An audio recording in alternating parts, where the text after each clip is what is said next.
Hello everyone, welcome to the Hindu daily vocabulary session.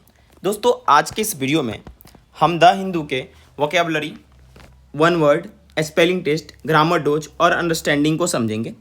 और जहाँ भी जरूरत होगा कन्फ्यूजिंग पेयर भी देखेंगे, इडियम्स एंड फ्रेजेस भी देखेंगे और संभव होगा तो कंप्रीहेंशन और पैसेज देखेंगे। तो दोस्तों, आज का ये द हिंदू का अखबार है और आज इसमें जैसा कि आपको पता है कि काफ़ी सारे वोकेबलरी आए हैं, लेकिन हम सभी को नहीं करेंगे, जो चुनिंदा वोकेबलरी होगा उसी को करेंगे और वो आपको समझाएंगे भी। दोस्तों, सबसे पहला जो फ्रेजल वर्ब आया है वो आया है फैन आउट। दोस्तों, फैन आउट का मतलब क्या होता है? पंखा बाहर आ जाना नहीं। फैन आउट का मतलब होता है फैल जाना, टू एस्पेरेट आउट। एस्पेरेट का मतलब क्या होता है? फैलना।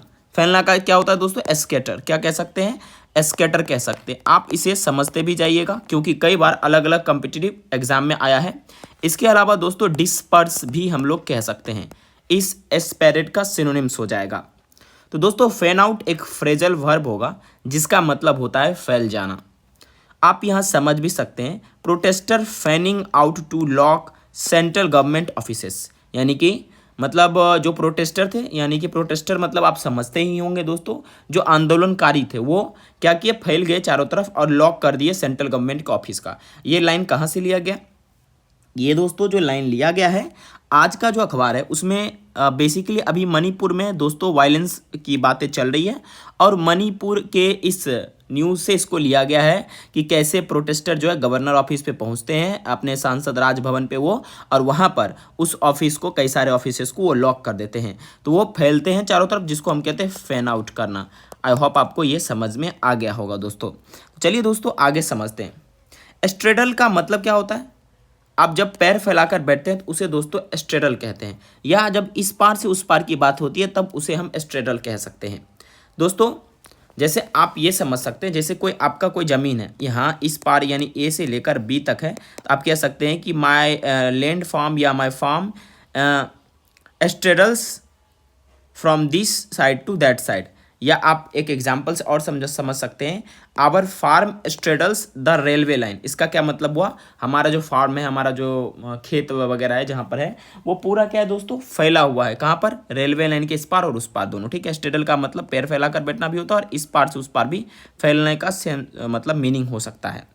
दोस्तों, एक कॉलेजियम है, ये स्पेलिंग टेस्ट डोज आपका है। कॉलेजियम आपको पता है क्या होता है, इसमें बोलने की जरूरत नहीं क्योंकि स्पेलिंग टेस्ट है।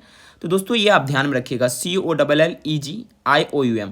ठीक है, अगर आप इतना याद रखेंगे, COLLEGI तक याद रखेंगे, कॉलेजी, UM लगा देंगे अंत में, तो आपको कन्फ्यूजन नहीं होगा। ठीक है, एक स्पेलिंग टेस्ट और देखते हैं जो एग्जाम में कई बार पूछा जाता है, कमिटी। दोस्तों, कमिटी को कैसे याद रखेंगे? डबल M है, डबल T है, डबल E है, तो आपको ये आसानी से याद रहेगा, कमिटी। ठीक है, आई होप आपको समझ में आया होगा। दोस्तों, अभी फिलहाल एक मेटी ट्राइब जो है कहाँ से संबंध रखते हैं? तो ये मणिपुर से दोस्तों संबंध रखते हैं। तो मेटी का भी स्पेलिंग याद रखिएगा। मेटी ट्राइब कई बार पूछ देगा, एग्जाम ही है तो दोस्तों, जब कुछ भी पूछ सकते हैं वो लोग, जब पोर्टुगीज पूछ सकते हैं एग्जाम में, पोर्टुगीज का स्पेलिंग जब पूछ सकते हैं तो मेटी का भी स्पेलिंग पूछ सकते हैं। तो आप उसको याद कैसे रखेंगे? MEITEI, ऐसे करके आप याद रखेंगे।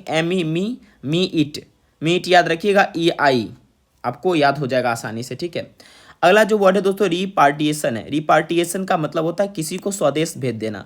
जैसे मान लीजिए कोई अगर बांग्लादेश से भारत में आ गया, जो रोहिंग्या वगैरह अक्सर मतलब बांग्लादेश से भारत में आते हैं, तो उसको रिपार्टिशन कर दिया जाता है टाइम टू टाइम, यानी स्वदेश वापस भेजना ही रिपार्टिशन कहते हैं। आई होप आपको समझ में आया होगा फैन आउट, स्टार्डल और रिपार्टिशन। और दोस्तों आगे समझते हैं कोरोबोरेट। कोरोबोरेट का मतलब क्या होता है दोस्तों? कोरोबोरेट का मतलब होता है कि to add proof to an account statement idea with new information. ठीक है, मतलब कि आप ये समझ सकते हैं, किसी सूचना के साथ दोस्तों, कोई प्रूफ के साथ कोई एक नया सूचना ऐड कर देना, उसी को कोरोबोरेट कहते हैं। दोस्तों, आपको अगर मीनिंग में पता करेंगे तो दोस्तों कह सकते हैं, एक एग्जाम्पल से आप समझिए पहले इसको। Recent research seems to corroborate his theory. यहाँ पर दोस्तों कोरोबोरेट अगर आपको याद नहीं रहेगा तो आप ऐसे भी याद कर सकते हैं कि कन्फर्म करता है। ठीक है, सुनिश्चित करता है, कन्फर्म करना आप कह सकते हैं। कोरोबोरेट का मतलब वैलिडेट कह सकते हैं, स्टेब्लिश माने स्थापित करता है। ठीक है। तो आप इन सारे वर्ड्स की जगह आप कोरोबरेट यूज कर सकते हैं। अगर आप यहाँ से नहीं अच्छे से समझ पाए तो आप समझ जाइए कोरोबरेट का मतलब कंफर्म करना होता है, वैलिडेट करना होता है, इस्टेब्लिश करना होता है। ये सारे इसके सिनोनिम्स है। और दोस्तों इसके एंटोनिम्स है रिफ्यूट। दोस्तों ये रिफ्यूट वर्ड एसएससी सीजीएल 2024 में पूछा गया है और आई होप आप इसे याद रखेंगे। रिफ्यूट का मतलब कि किसी चीज़ को सपोर्ट नहीं करना, कन्फर्म नहीं करना, ठीक है।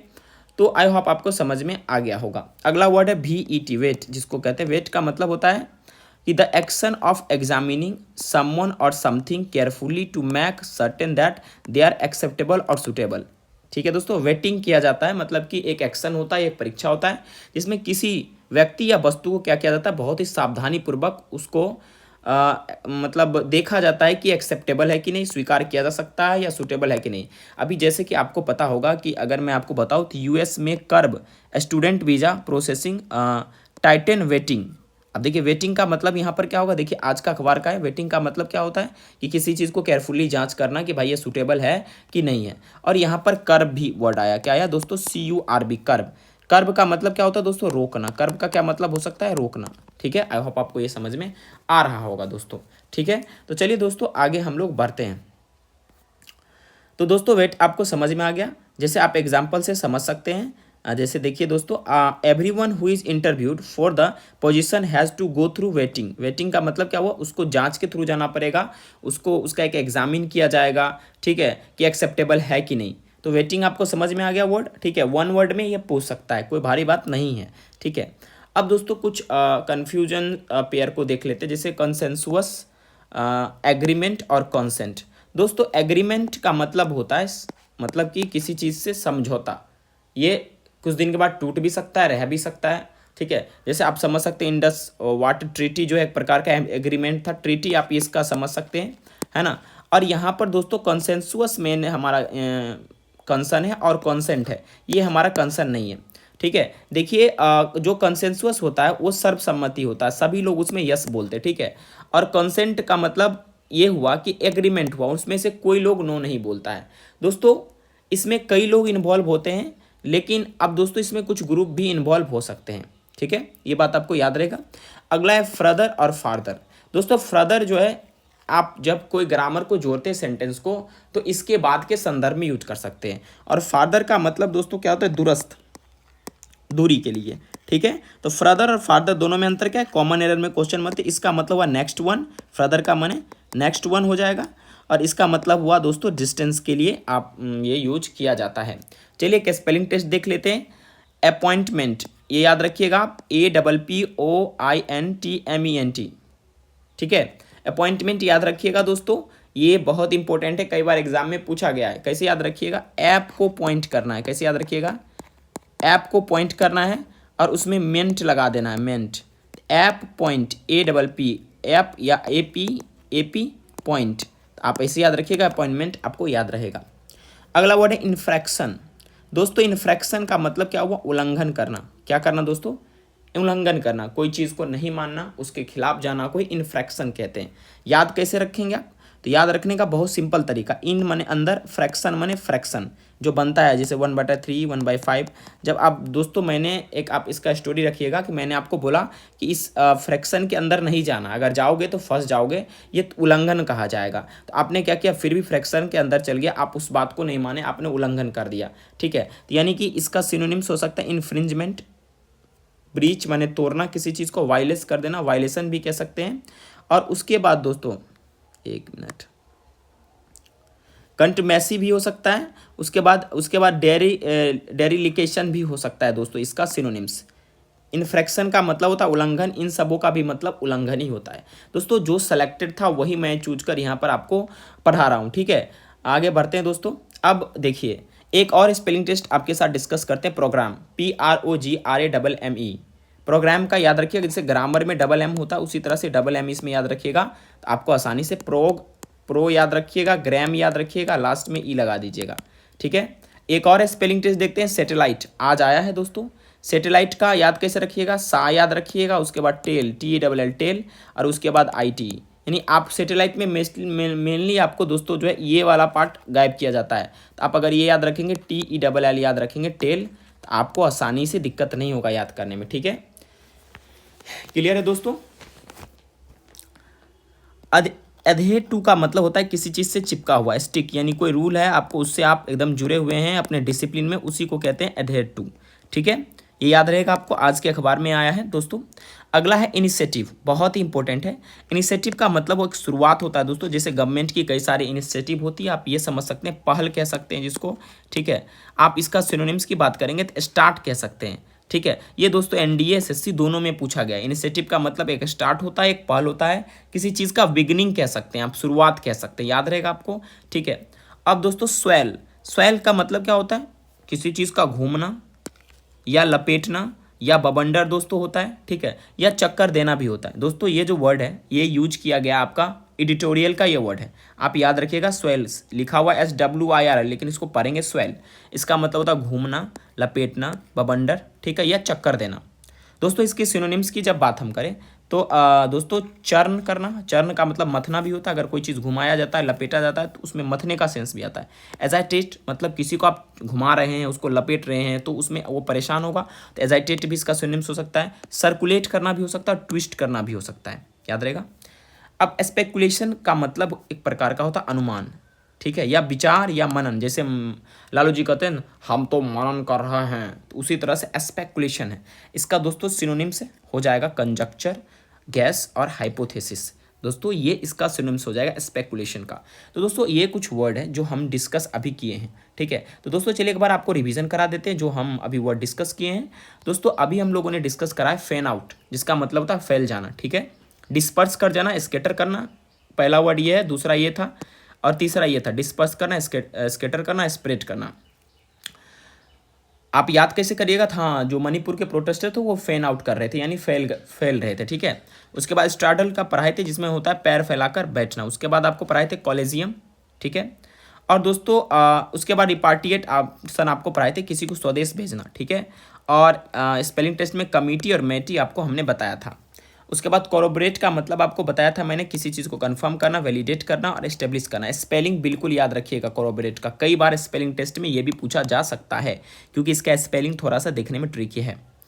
ठीक है, इसमें अगर आप कोर और रोब याद रखिएगा, रोब माने क्या होता है लूटना। ठीक है, और रोबो याद रखिएगा और रेट रखिएगा तो आराम से याद हो जाएगा, दिक्कत नहीं होगा। ठीक है, इसका एंटोनिम्स हम डिस्कस किए थे रिफ्यूट, उसके बाद वेट यूज किए थे VET, जिसका मतलब होता है किसी चीज़ को केयरफुली एग्जामिन करना, सूटेबल है कि नहीं है। जैसे अभी USA क्या कर रही है, वीज़ा को जैसे स्टूडेंट लोग हैं उनके वीज़ा को क्या कर रही है, उसको वेटिंग कर रही है, चेक कर रही है, उसको रोकथाम करेगी आगे चल के, क्योंकि डोनाल्ड ट्रम्प जी सनक गए हैं।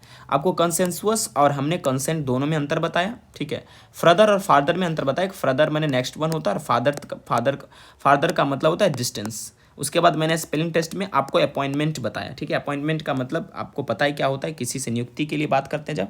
इन्फ्रैक्शन दोस्तों बताया, जिसका मतलब होता है उल्लंघन करना। Infringement, breach, violation.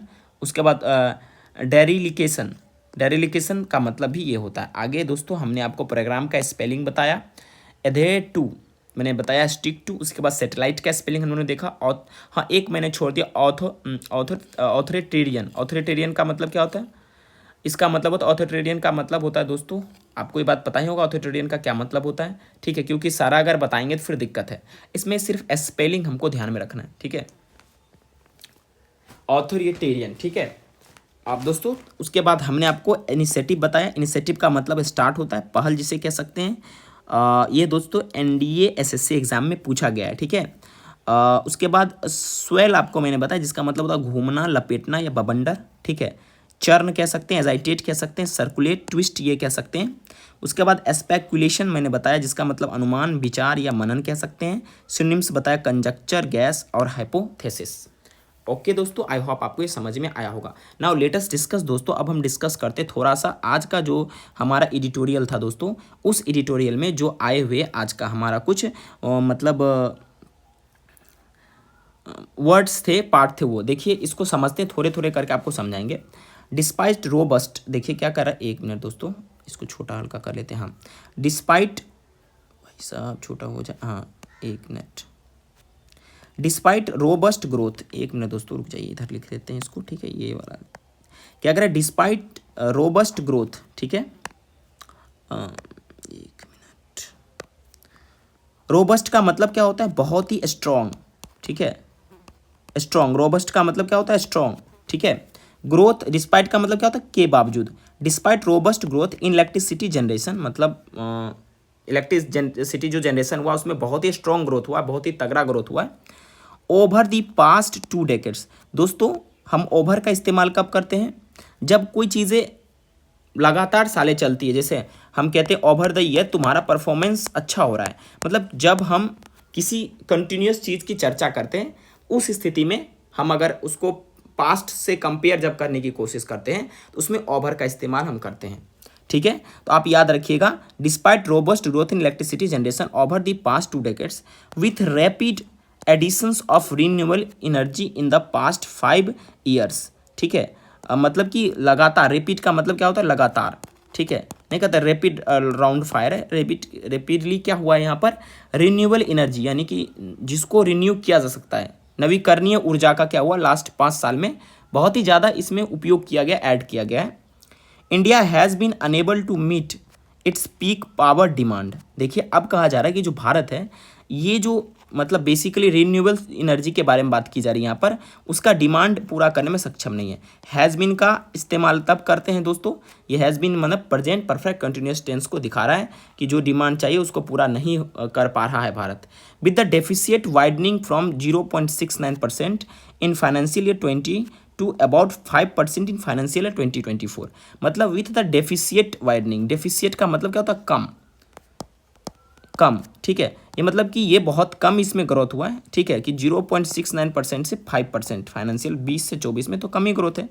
This reveals constraints in the supply of powers, reveal का मतलब क्या होता है दोस्तों, रिवील का मतलब होता है किसी चीज़ का उजागर करना, उजागर, एक मिनट, उजागर करना, उजागर करना आप कह सकते हैं, या किसी चीज़ को एक्सपोज करना, दिखाना कह सकते हैं आप, EXPOS, एक्सपोज, ठीक है।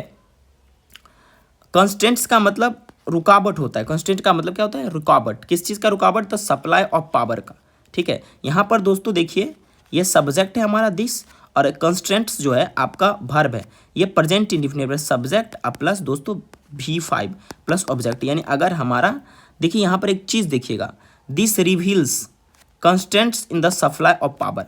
अब यहाँ पर दोस्तों अब रिवील्स के बाद कंस्टेंट्स क्यों लगाया गया दोस्तों, देखिए अब यहाँ पर जो इसका जो इस्तेमाल किया गया, ये इस्तेमाल किया गया खास करके इलेक्ट्रिसिटी जनरेशन के लिए, ठीक है। और यहाँ पर इलेक्ट्रिसिटी जनरेशन हमारा क्या है बेसिकली, मतलब कि जो हमारा ये वर्ड है या आप सेंटेंस में कह सकते हैं, ये जो सब्जेक्ट है ये हमारा सिंगुलर है, इसीलिए यहाँ पर कंस्टेंट्स का यूज किया गया, ठीक है। New power production is time consuming specially if it's fossil fuels based, मतलब कि जो नया पावर जो कंजम्पशन है दोस्तों वो क्या है, एक मिनट दोस्तों,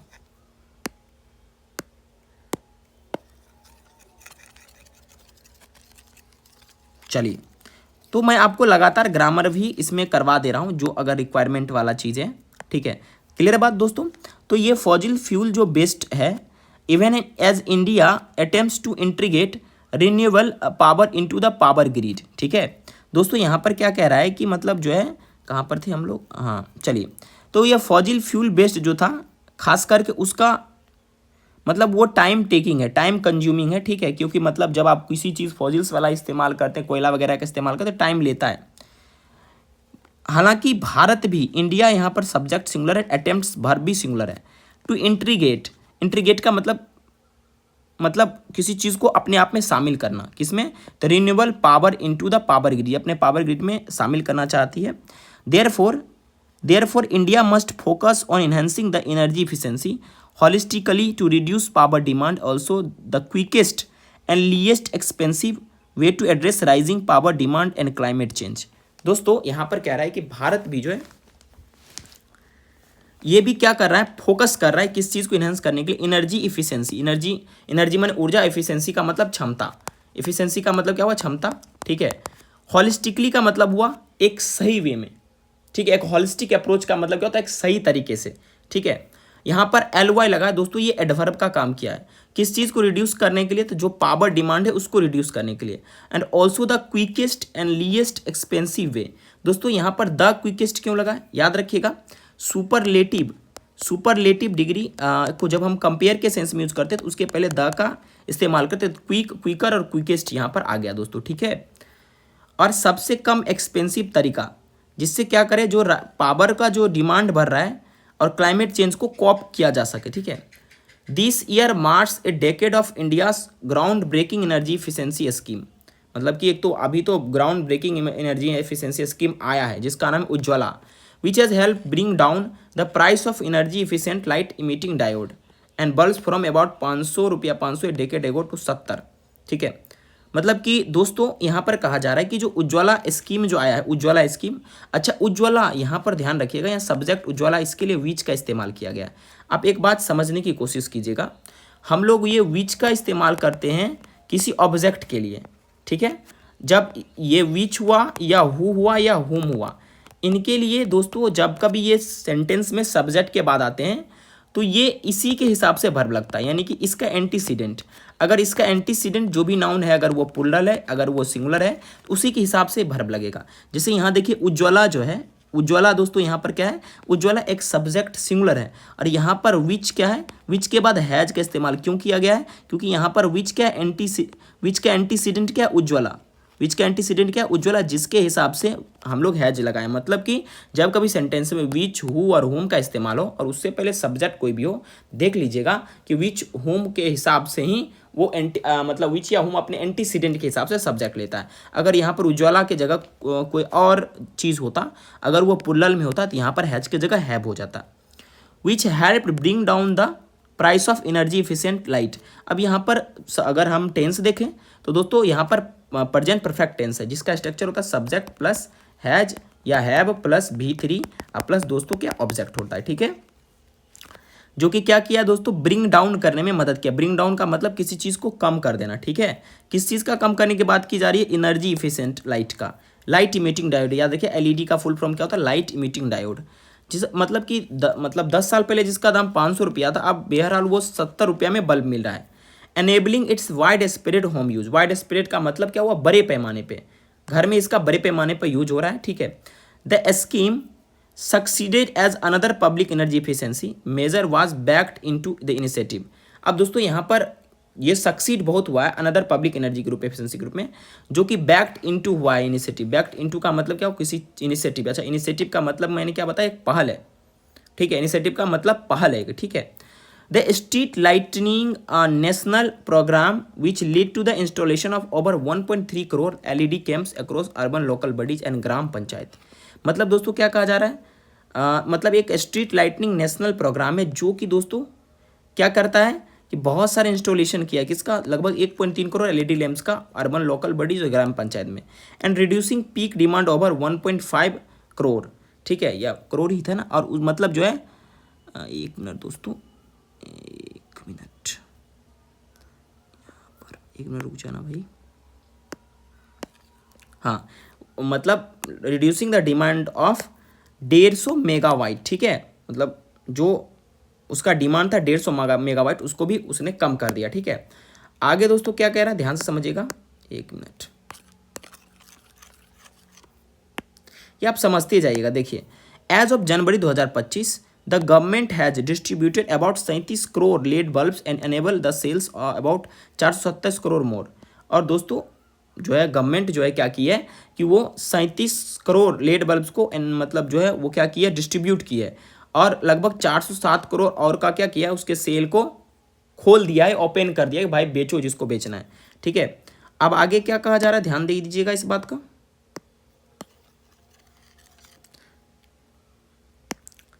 अब आगे कहा जा रहा है लेड बल्ब्स कंज्यूम। अब लेड बल्ब्स यहाँ पर यूज हुआ है, जो सब्जेक्ट हमारा प्लुरल है, और यहाँ पर इसीलिए वर्ब आया, कंज्यूम्स ना आकर कंज्यूम आया है, ठीक है। वर्ब अगर सब्जेक्ट प्लुरल तो वर्ब भी प्लुरल होगा। Consume half the amount of power of compact fluorescent light. Fluorescent क्या है उसके बाद, एक मिनट दोस्तों, एक मिनट,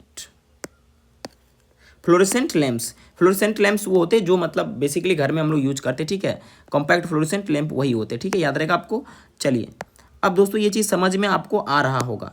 चलिए दोस्तों, while incandescent lights bulbs required 9 times the power that leads consume, translating into considerable cost saving for India homes. मतलब इनकंडेंसेंट बल्ब यानी ललका जो बल्ब आता था उसको कहा जाता है, और फ्लोरेसेंट बल्ब जो वाइट वाला बल्ब है, यानी आपको पता ही है कि ये क्या कर रहा है कि जो मतलब ये जो है 9 टाइम्स ऊर्जा खाता है इनकंडेंसेंट बल्ब, ठीक है, ओके, जो कि ट्रांसलेट कर लिया गया और कॉस्ट सेविंग हो गया इंडियन होम्स में।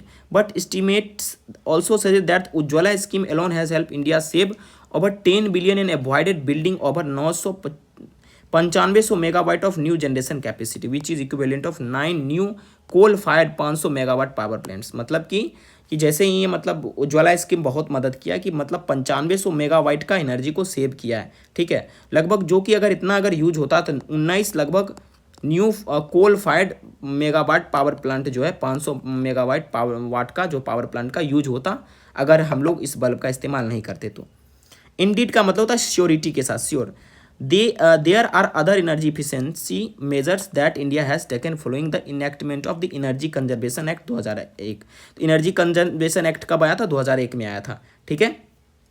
The international energy agency state that between 2000 and 2018 energy efficiency improvements enabled India to avoid an additional 15% of energy demand and 300 MT of CO2 emission। देखिए कितना अच्छा किया, मतलब कि यहाँ पर आप समझ सकते हैं, देखिए गौर से, मतलब कि अब यहाँ पर कह रहा है जो इंटरनेशनल एनर्जी एजेंसी है ये बताती है कि 2000 से लेकर 2018 बिटवीन का इस्तेमाल कब करते हैं? जब 2 साल को कंपेयर करना होता है बिटवीन, और 2 से ज़्यादा होता है तो हम उसमें अलग इस्तेमाल करते हैं, एमंग यूज कर सकते हैं, ठीक है।